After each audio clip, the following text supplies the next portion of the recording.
Tere tulemast liituma Esiili perega. Minu nimi on Siim ning minu ülesanne on läbi lühivideode teil aidata võimalikult lihtsalt, kiirelt ning muretult Esiili enda ettevõtte kasuks tööle panna.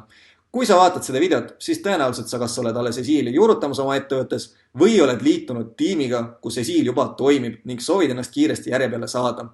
Koos lingiga antud videotele saite ka kindlasti ligipääsu Esiili allalaadimisele. Kui te olete Maci kasutaja nagu mina, siis teil tekkis sellise logoga äpp või siis konkreetsemalt selline äpp. Kui aga olete Windowsi kasutaja, siis pidite alla laadima ning lahti pakkima ühe kausta, kus sees te leiate jällegi sellise logoga äppi. Lisaks veel saite te kindlasti endale kasutajanime ning parooli. Sellega saab Esiili sisse logida. Klikime siis 2 korda peale ning avaneb meil Esiili sisse logimise aken. Siinkohal nüüd ei ole vahet, kus te asute. Kas te olete tööl, kodus, suvilas, puhkusel, rongis. Igal pool, kus teil on interneti ligipääs, on teil ka ligipääs Esiilile. Kirjutame siis üles kasutajanime ning alla parooli.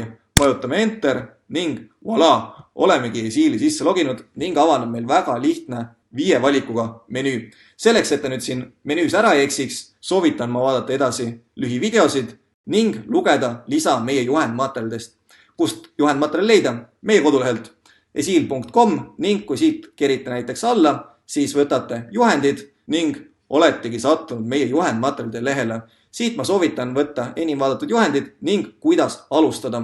Siin on punkti haaval välja toodud, millises loogilises järjekorras peaks tegevusi Esiilis tegema.